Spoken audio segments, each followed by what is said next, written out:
베로츠카, 안톤 체홉, 1887년. 이반 알렉세이비치 오거노프는 종소리가 나는 유리문을 열고 테라스로 나갔던 8월의 그날 저녁을 기억하고 있다. 당시 그는 가벼운 망토를 걸치고 있었고 무릎까지 오는 긴 장화와 함께 지금은 침대 밑에 먼지 구덩이에서 뒹굴고 있는 챙이 넓은 밀짚 모자를 쓰고 있었다. 한 손에는 책과 공책을 한 보따리나 들고 있었고 다른 손에는 굵고 옹이진 지팡이를 들고 있었다. 문 뒤에는 집주인인 쿠즈네초프가 그에게 길을 밝혀주기 위해 램프를 들고 서 있었다. 대머리에 하얀 턱수염을 길게 기른 쿠즈네초프는 마치 눈처럼 하얀 무명으로 만든 양복을 걸치고 있었다. 노인은 온화하게 미소 지으면서 고개를 끄덕이고 있었다. 안녕히 계십시오, 어르신. 오그뇨프가 큰 소리로 말했다. 쿠즈네초프는 램프를 탁자 위에 세워두고 테라스로 나갔다. 두 사람의 길고 좁은 그림자는 계단을 지나 꽃들이 만발한 화단으로 내려와 흔들거리더니 보리스 나무 가지에 머리를 놓았다. 안녕히 계십시오. 다시 한번 감사의 말씀을 드립니다. 이반 알렉세예비치가 말했다. 당신의 더할 수 없는 친절과 사랑 그리고 배려에 감사드립니다. 당신의 환대는 일평생 동안 절대로 잊지 않겠습니다. 당신은 정말 좋으신 분이고 따님도 정말 좋으시고 당신 집에 있는 모든 사람은 정말 착하고 유쾌하고 친절하십니다. 너무도 좋으신 분들이라 뭐라 말할 수가 없을 정도입니다. 주체할 수 없는 감정과 방금 마신 과실주의 영향으로 오그뇨프는 찬송가를 부르는 신학생 같은 목소리로 말했다. 그는 자신의 감정을 말로서 표현하기보다는 눈을 끔뻑거리거나 어깨를 들썩이는 것으로 표현하고 싶어할 정도로 매우 감동된 상태였다. 같이 술을 한잔하고 감정이 격앙된 쿠즈네초프는 젊은이에게 악수를 청하고 입을 맞추었다. 저는 사냥개처럼 당신과 당신 집에 길들여졌습니다. 오그뇨프는 말을 이었다. 거의 매일 당신 집을 방문했고 열흘 정도는 이곳에서 잠을 잤고 생각하기가 끔찍할 정도로 과실주를 많이 마신 것 같습니다. 그러나 가브리엘 페트로비치, 중요한 것은 당신의 협조와 도움에 감사를 드리고 싶다는 것입니다. 당신이 아니었다면 저는 통계학 자료를 붙잡고 10월까지 이곳에서 끙끙대었을 겁니다. 그래서 통계학 영감의 서문에 이렇게 쓸 겁니다. N군 지방의회 의장인 쿠즈네초프의 친절한 협력에 대해 깊은 감사를 드립니다. 라고 말입니다. 통계학의 미래는 이제 찬란할 겁니다. 베라 가브리엘로브나에게 정중한 인사를 전해주시고 의사들과 연구자들 그리고 당신의 비서에게도 도움을 결코 잊지 않을 거라는 인사를 전해주시기 바랍니다. 자, 그럼 어르신 서로 포옹하고 마지막 입맞춤을 나누도록 합시다. 술기운이 나른해진 오그뇨프는 다시 한번 노인과 입맞춤을 한 뒤 계단을 내려가기 시작했다. 마지막 계단에 다다랐을 때 그는 노인을 보며 물었다. 우리가 언제 다시 만날 수 있겠습니까? 그야 아무도 모르지. 노인이 대답했다. 아마 절대로 다시 만나지 못할 걸세? 예, 그럴 겁니다. 어르신께서 피테르는 제정 러시아 시대의 수도인 상트페테르부르크의 약칭입니다. 피테르라고 불렀네요. 어르신께서는 피테르로 도무지 오래 하시지 않고 저도 아마 이곳으로 다시 올 일이 없을 것 같습니다. 자, 그럼 안녕히 계십시오. 책보따리는 이곳에 놓아두고 가게나? 쿠즈네초프가 뒤에서 말했다. 그렇게 무거운 것을 끌고 다닐 필요가 뭐 있는가? 내일 사람을 시켜 자네에게 보내주도록 하겠네. 그러나 오그뇨프는 이미 노인의 말이 들리지 않을 만큼 테라스에서 멀어져 있었다. 근하게 술이 취한 오그뇨프의 마음은 즐거웠고 따뜻했지만 슬프기도 했다. 그는 평생을 살면서 이렇게 좋은 사람들을 얼마나 자주 만날 수 있을까? 이러한 만남 뒤에는 그들에 대한 추억을 제외하고는 아무것도 남지 않는다는 것이 얼마나 안타까운 일인가를 생각하면서 걸어갔다. 때때로 지평선의 학들이 희미하게 보이고 잔잔한 바람에 구슬펴면서도 환희에 찬 울음소리가 들려오지만 채 몇 분도 지나지 않아 먼 푸른 하늘을 아무리 쳐다봐도 학들의 모습은 온데간데 없이 사라졌고 울음소리도 전혀 들리지 않는 경우가 있다. 이와 마찬가지로 하찮은 기억의 흔적을 제외하고는 아무것도 남지 않고 사람들의 얼굴과 말들은 희미해지고 과거 속으로 깊이 잠기곤 한다. 초봄부터 N군에서 지내면서 거의 매일같이 너무나도 친절한 쿠즈네초프 집을 방문한 이반 알렉세예비치는 노인과 그의 딸 그리고 하인들이 한가족처럼 생각될 정도로 편해졌고 안락한 테라스, 굽은 오솔길, 부엌과 욕실 창밖으로 드리워진 나뭇가지를 포함해 그 집의 아주 사소한 것까지 알게 되었다. 그러나 그가 지금 쪽문을 통해 그 집에서 나가게 되면 이 모든 것은 실제적인 의미를 영원히 상실하면서 추억으로 변할 것이고 한두 해가 지나면 마치 환상이나 상상의 산물처럼 그의 의식 속에서 사랑스러운 형상으로 희미하게 기억될 것이다. 인생에서 사람보다 더 고귀하고 소중한 것은 없어. 여전히 흥분이 가라앉지 않은 오그녀프는 오솔길을 따라 쪽문 쪽으로 걸어가면서 생각했다. 사람보다 소중한 것은 없지. 정우는 조용하고 아늑했다. 정우의 화단에는 아직 활짝 피지 못한 레제다. 레제다는 북아프리카 원산지인 향기가 강한 풀을 말합니다. 레제다, 담베니, 헬리오트로프의 향기가 풍겨났다. 키 작은 나무와 키 큰 나무의 가지 사이에는 달빛에 반사된 부드럽고 옅은 안개가 가득 차 있었다. 오그녀프의 기억 속에는 환영처럼 보이는 이 안개 파편들이 눈에는 보이지만 소리 없이 오솔길을 따라 서로를 뒤쫓고 있는 것으로 영원히 남아있게 되었다. 달은 정은 높이 떠 있었고 달 아래로는 투명한 안개 조각이 동쪽 어딘가로 흘러가고 있었다. 모든 세상은 마치 검은 실루엣과 떠돌아다니는 하얀 그림자로만 구성된 것 같았다. 달빛에 비친 8월 저녁의 안개를 바라보고 있던 오그녀프는 이제껏 인생을 살아오면서 그의 처음으로 자신이 자연이 아니라 오색 불꽃으로 정운을 밝히고 싶어하는 서투른 불꽃놀이 기술자가 관목 사이에 앉아 불꽃뿐만 아니라 하얀 연기를 공중으로 날려보내는 무대 장치를 보고 있다고 생각했다. 오그녀프가 정원 끝에 있는 쪽문으로 다가갔을 때 키 작은 나무들이 모여있는 작은 정원 쪽에서 어두운 그림자가 떨어져 나와 그에게 다가왔다. 베라 가브일리로브나? 그는 반가운 목소리로 말했다. 여기에 계셨습니까? 작별 인사를 하고 싶어서 얼마나 당신을 찾았는지 모릅니다. 안녕히 계십시오. 저는 이제 떠납니다. 이렇게 일찍 가세요? 아직 11시도 안 되었잖아요. 아닙니다. 가야 합니다. 5베르스타 정도 걸어야 되고 가서 짐도 싸야죠. 내일 아침 일찍 일어나서. 오그녀프의 앞에는 21살의 쿠즈네초프의 딸 베라가 서 있었다. 그녀는 늘 우울해 보이고 아무렇게나 옷을 입고 다니지만 흥미로운 아가씨였다. 공상을 많이 하고 하루 종일 누워서 게으름을 피우며 손에 잡히는 대로 책을 읽는 아가씨들은 종종 권태감과 우울함에 빠져 옷도 아무렇게나 입기 마련이다. 그들 중에서 타고난 미적 취향과 본능을 가진 아가씨는 옷을 아무렇게나 입어도 독특한 매력을 풍길 때가 있다. 적어도 이후에 오그녀프가 이 훌륭한 아가씨를 회상하게 될 때 허리 깊숙한 부분에 주름 잡혀 구겨진 모습과 함께 신기하게도 몸통에는 닿지 않는 헐거운 여성용 재킷을 입은 모습, 높게 들어올린 머리채에서 빠져나와 이마에 드리워진 한 가닥 고수머리가 있는 얼굴, 가장자리에 작은 털방울이 달려있는 구겨진 붉은 숄을 걸친 모습을 제외하고 생각하기란 불가능했다. 게다가 이 숄은 바람 한 점 없는 날의 축 늘어진 깃발처럼 저녁마다 베로츠카의 어깨에 우울하게 걸쳐져 있었고, 이 베로츠카는 베라의 애칭입니다. 베로츠카의 어깨에 우울하게 걸쳐져 있었고 낮에는 현관에 걸려있는 남성용 모자들 주변에 구겨진 채로 뒹굴고 있거나 식당의 괴짝에 놓여 있어서 늙은 고양이가 그 위에서 염치 없이 잠을 자기도 했다. 그리고 이 숄과 구겨진 재킷 때문에 집에서만 생활하는 여자에게서 나타나는 자유분방함과 나태함, 그리고 온화함이 풍겨나왔다.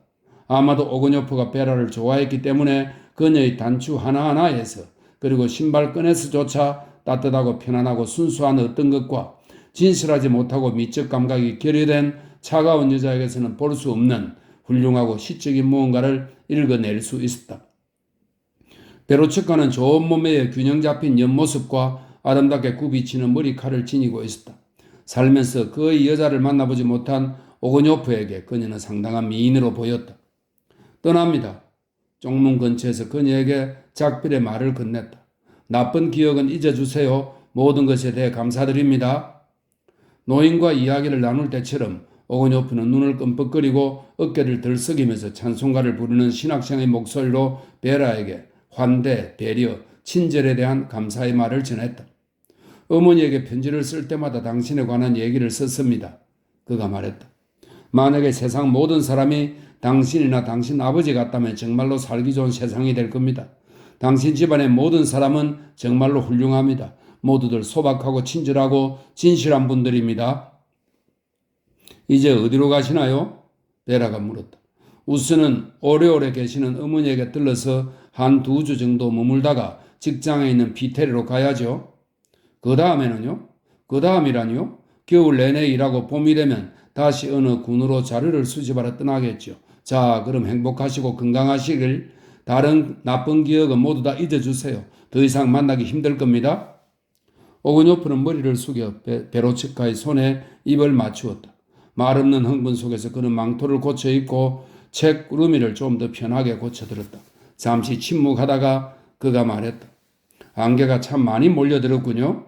그래요. 혹시 뭐 입고 가시는 것 없으세요? 뭐 말입니까? 없는 것 같은데?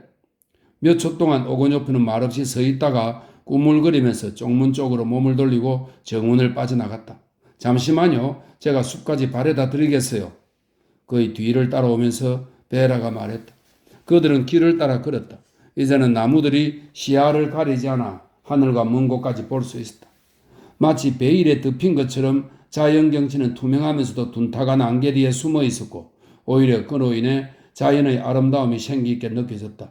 더 짙어지고 더 하얗게 변해버린 안개는 곡식더미와 키 작은 나무 주변에 이리저리 걸쳐 있었고 안개 파편은 길에 따라 걷는 사람의 시야를 방해하지 않으려고 땅에 바싹 엎드려 있는 것 같았다. 안개를 뚫고 숲속까지 이어진 길 전체가 보였다. 숲길의 양쪽 가장자리에는 어두운 도랑이 있었는데 안개 파편이 돌아다니는 것을 막고 있는 듯한 키 작은 나무들이 그곳에 뿌리를 두고 자라나고 있었다. 왜 그녀가 지금 나와 함께 가는 걸까? 그녀를 다시 바래다 줘야 되는 걸까? 오고뇨프는 잠시 생각하다가 베라의 옆모습을 보면서 미소 지으며 말했다. 이렇게 좋은 날씨에는 정말 떠나고 싶지 않군요. 정말로 낭만적인 밤이군요. 달도 있고 조용하고 필요한 모든 것이 다 있으니 말입니다. 혹시 아실지 모르겠지만 베라 가브리엘로브나 제가 올해 29살입니다만 아직 한 번도 연애를 못 해봤습니다. 살면서 낭만적인 사건이 없었기에 근사한 만남도 없었고 오솔길을 걸으며 탄식도 못 해봤고 입맞춤도 못 해봤습니다. 그런 것들은 그저 들어서 알고 있을 뿐입니다. 비정상적인 삶을 살았죠. 베테르부르크에 있는 집에 누워있을 때에는 이러한 허전함을 깨닫지 못했는데 이곳에서 이렇게 신선한 공기를 맡고 있으니 허전함이 강하게 느껴집니다. 왠지 화가 나기도 하는군요. 왜 그렇게 사신 거죠? 모르겠습니다. 아마도 그동안 시간이 없었거나 아니면 그저 괜찮은 여자를 만나지 못했기 때문이겠죠?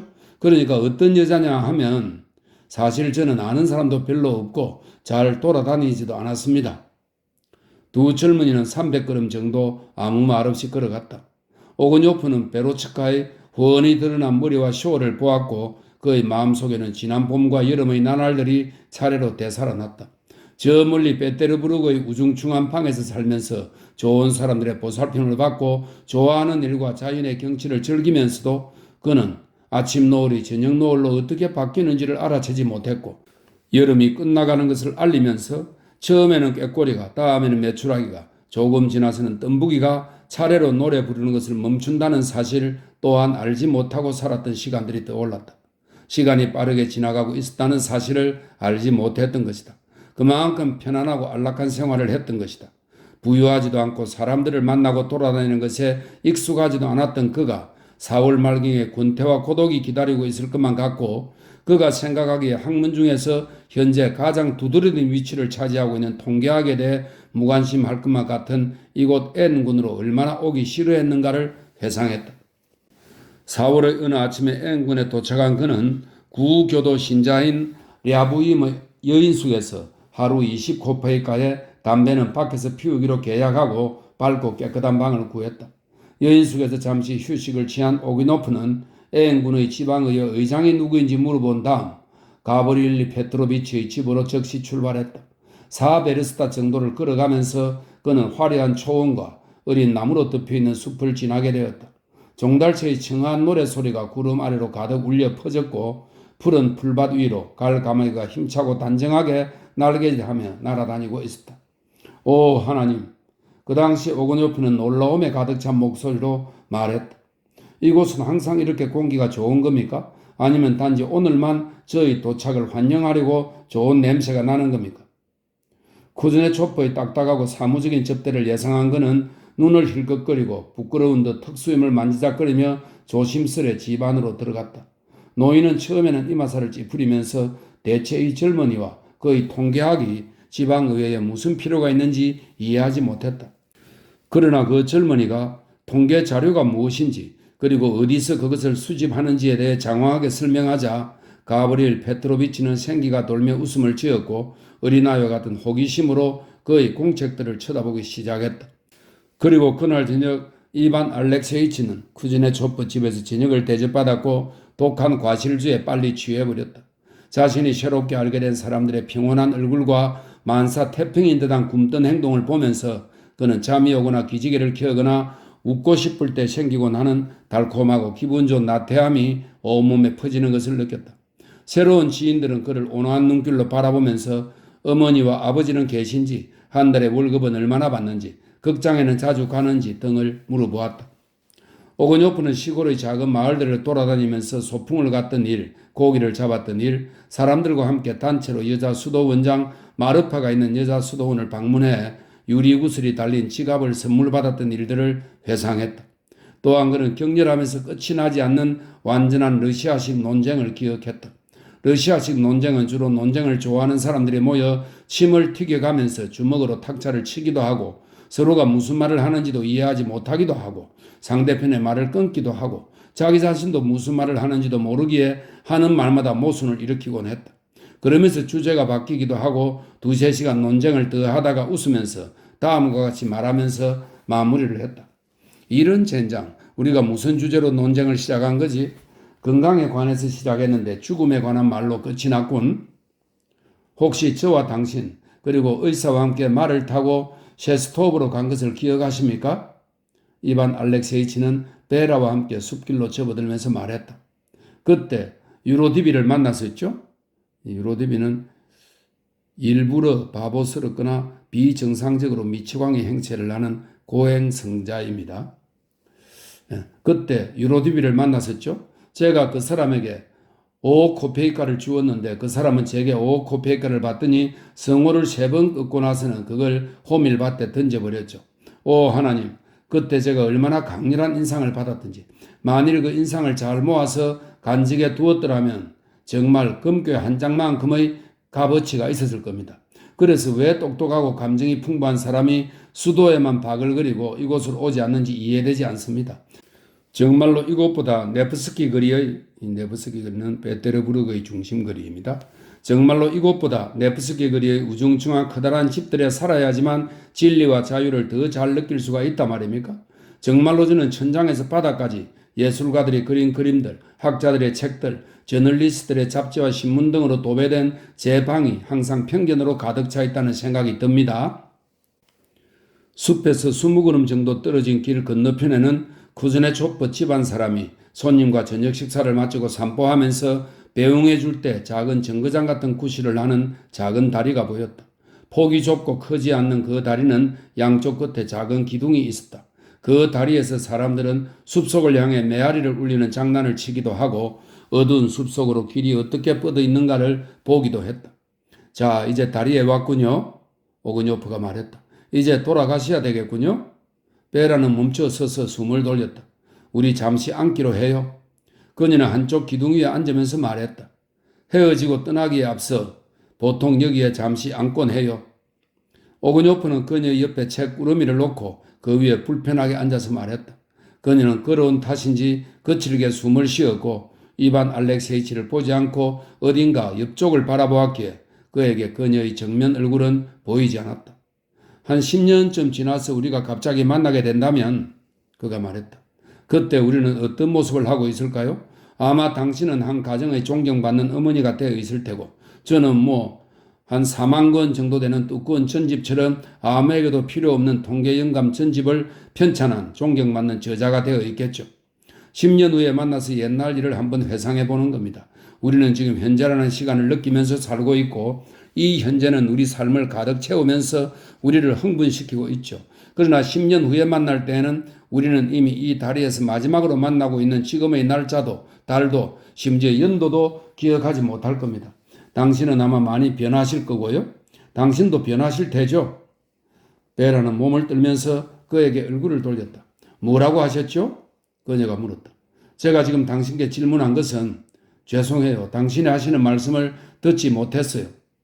그 순간 오거뇨프는 베라에게 변화가 일어났다는 것을 알아차렸다. 그녀는 창백했고 거칠게 숨을 쉬고 있었고 그녀의 거친 숨소리는 팔과 입술 그리고 머리로 전달되었고 높다란 머리채에서 빠져나와 이마에 드리워진 고수머리는 언제나처럼 한 가닥이 아니었고 두 가닥이 되어 있었다. 분명 그녀는 자신의 흥분 상태를 감추기 위해 오거뇨프의 눈을 똑바로 쳐다보는 것을 피했고 마치 목을 자를 것처럼 빳빳하게 세워진 옷깃을 바로잡았고 붉은 쇼를 한쪽 어깨에서 다른 어깨로 옮기고 있었다. 추우신 모양이군요. 오거뇨프가 말했다. 안개 속에 앉아있는 것은 결코 건강에 좋지 않습니다. 당신을 집까지 모셔다 드리겠습니다. 베라는 아무 말도 하지 않았다. 무슨 일이 있습니까? 이반 알렉세이치는 웃으면서 물었다. 아무 말씀도 하시지 않고 제 질문에 대답도 하시지 않는군요. 몸이 좋지 않으신 겁니까? 아니면 저에게 화가 나신 겁니까? 베라는 오거뇨프를 향하고 있는 자신의 볼에다 손바닥을 강하게 떼었다가 곧바로 신경질적으로 떼어냈다. 끔찍한 상황이에요. 얼굴에 극심한 고통이 나타나면서 그녀가 작은 소리로 말했다.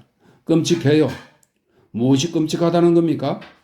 놀라움을 감추지 못하고 어깨를 들썩이면서 오거뇨프가 물었다. 무슨 일입니까? 여전히 거칠게 숨을 몰아쉬고 어깨를 떨면서 베라는 그에게서 등을 돌리더니 하늘을 잠시 바라보고 나서 말했다. 당신에게 꼭 할 말이 있어요. 이반 알렉세이치. 말씀하세요. 어쩌면 당신에게 좀 이상하게 들릴지도 모르겠고 놀라실 수도 있지만 저는 상관없어요. 오거뇨프는 어깨를 한번 들썩이고는 그녀의 말을 기다렸다.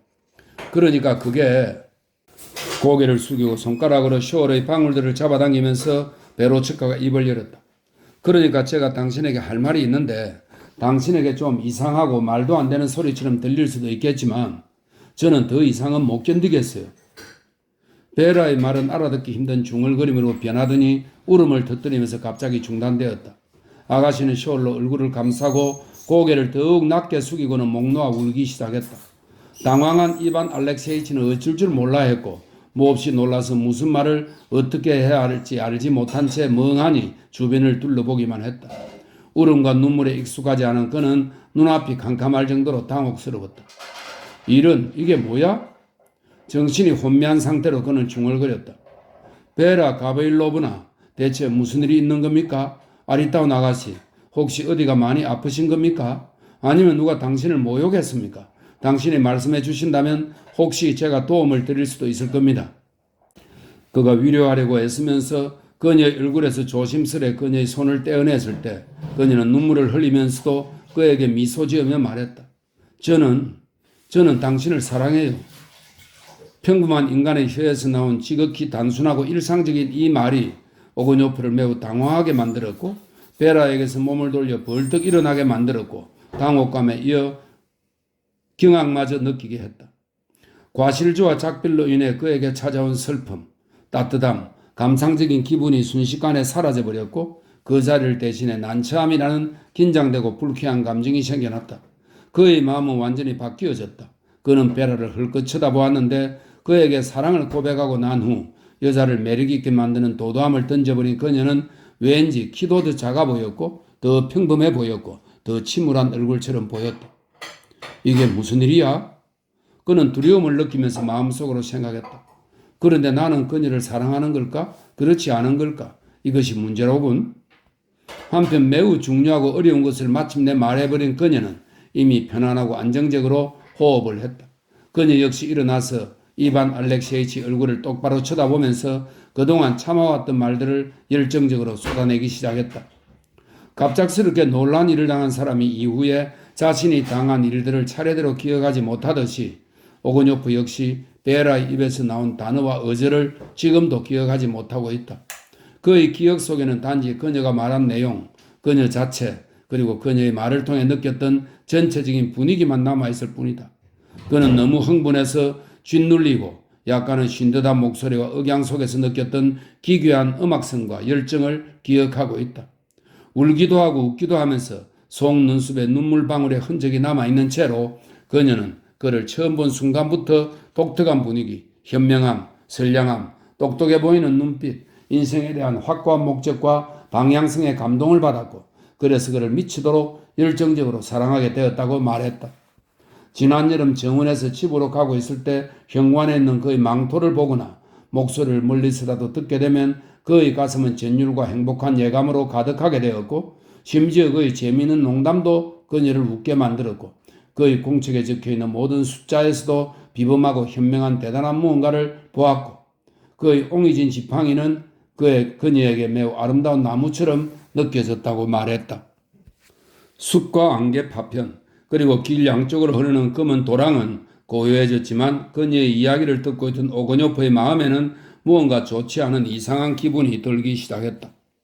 사랑을 고백하는 베라의 모습은 황홀할 만큼 아름다웠고 진심과 열정을 다해 말했지만 그는 자신이 원했던 삶의 기쁨이나 희열을 느낀 것이 아니라 단지 베라에 대한 연민과 자신으로 인해 좋은 사람이 괴로움을 당하고 있다는 것에 대한 고통과 동정을 느꼈다. 책을 통해 배운 이성이 내부에서 그를 각성시켰기 때문인지 아니면 사람들의 삶을 자주 방해하는 객관성을 유지하려는 떨치기 힘든 습관 때문에 그런 감정들이 생겼는지는 알 수 없지만 베라의 환희와 고통은 그에게 지나치게 부담스럽거나 심각하지 않은 것으로 여겨졌다. 그러나 이와 동시에 그가 지금 듣고 보고 있는 이 모든 것은 자연과 개인의 행복이라는 관점에서 본다면 그 어떤 통계학이나 책이나 진리보다 더 중요한 것이라는 감정이 그의 내부에서 일어나면서 그에게 속삭이고 있었다. 그리고 그는 비록 자신의 잘못이 어디에 있는지 알지 못하면서도 자신에게 화를 내고 스스로를 책망했다. 극도로 난처한 상황에서 그는 자신이 무슨 말을 해야 할지 확실하게 알지 못했지만 무슨 말이라도 해야 한다는 것은 알고 있었다. 나는 당신을 사랑하지 않습니다 라고 말하기에는 그럴 만한 용기가 나지 않았고 나도 당신을 사랑합니다 라고 말하려니 아무리 그의 마음을 파헤쳐봐도 작은 불씨조차 찾을 수 없었다. 그는 침묵했지만 그러는 사이 그녀는 그를 보고 있는 것보다 더 큰 행복은 없으며 그가 원하는 곳이라면 지금 당장이라도 그를 따라가서 그의 아내가 되고 협력자가 되고 싶고 만일 그가 자신을 떠나버리면 그녀는 그에 대한 그리움으로 죽어버릴 것 같다는 등등의 이야기를 했다. 저는 여기에 더 이상 머물고 싶지 않아요. 그녀는 두 손을 불끈지며 말했다. 저는 이 집과 숲, 이곳의 공기가 실증나요. 저는 끝없는 평안과 목적 없는 삶을 견딜 수가 없어요. 그리고 물방울처럼 모두 비슷비슷한 이곳의 창백하고 개성 없는 사람들과 더 이상 같이 살 수 없어요. 모두 친절하고 선량하지만 그것은 그들이 고통을 겪지 않고 투쟁하지도 않을 만큼 풍족한 삶을 누리기 때문이에요. 그러나 저는 노동과 궁핍으로 괴로움과 고통을 느끼며 살 수 있는 크다랗고 습기 찬 집에서 살고 싶어요. 그러나 그 말 역시 오그뇨프에게는 지나치게 부담스럽고 심각하지 않은 것으로 여겨졌다. 베라의 말이 끝났지만 그는 여전히 무슨 말을 해야 할지 알지 못했다.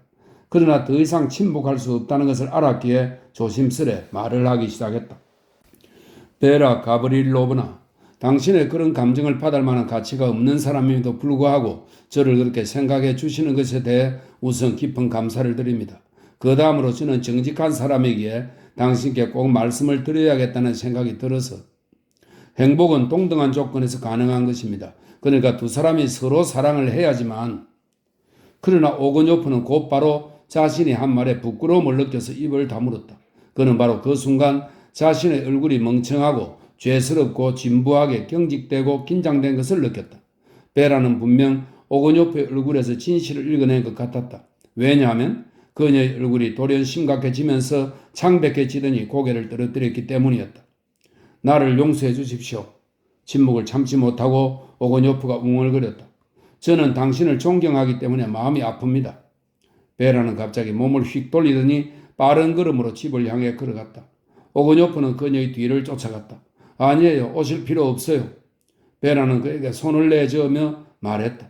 오지 마세요. 저 혼자 가겠어요? 아닙니다. 그래도 바래다 드려야지. 오그뇨프는 자신이 무슨 말을 하더라도 말 한마디 한마디가 혐오스럽고 진부하다고 느꼈다. 한 걸음 한 걸음 걸을 때마다 그의 마음속에는 죄책감이 자라나기 시작했다. 그는 화가 나서 주먹을 불끈 쥐었고 자신의 냉담함과 여자 문제를 잘 다루지 못하는 미숙함을 저주했다.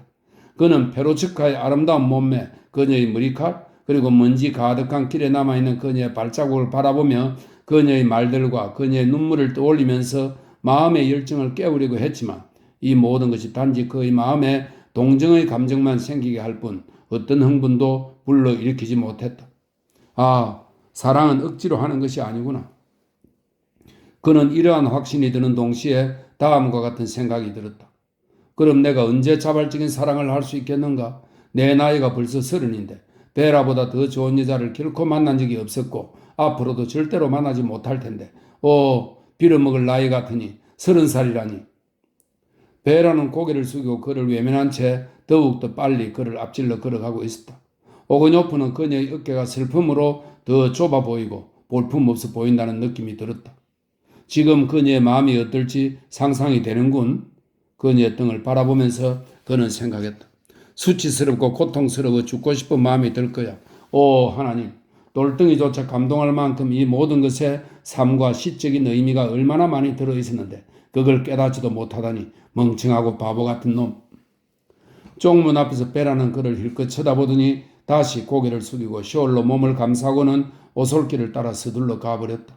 홀로 남긴 이반 알렉세이치는 숲 쪽으로 다시 몸을 돌려 천천히 걸어가다가 여러 번 멈춰 서서 자기 자신도 믿을 수 없다는 표정을 온몸으로 표현하면서 쪽문 쪽을 바라보았다.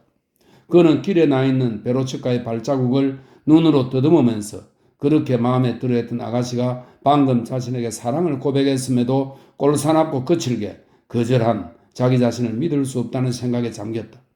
태어나서 처음으로 그는 인간은 자유의지로 결정을 내릴 수 없다는 사실을 몸소 체험하면서 확신하게 되었고 선량하고 친절한 사람도 자신의 의지에 상관없이 가까운 사람에게 혹독하고 부당한 고통을 주게 되는 상황을 스스로 연출했던 것이다.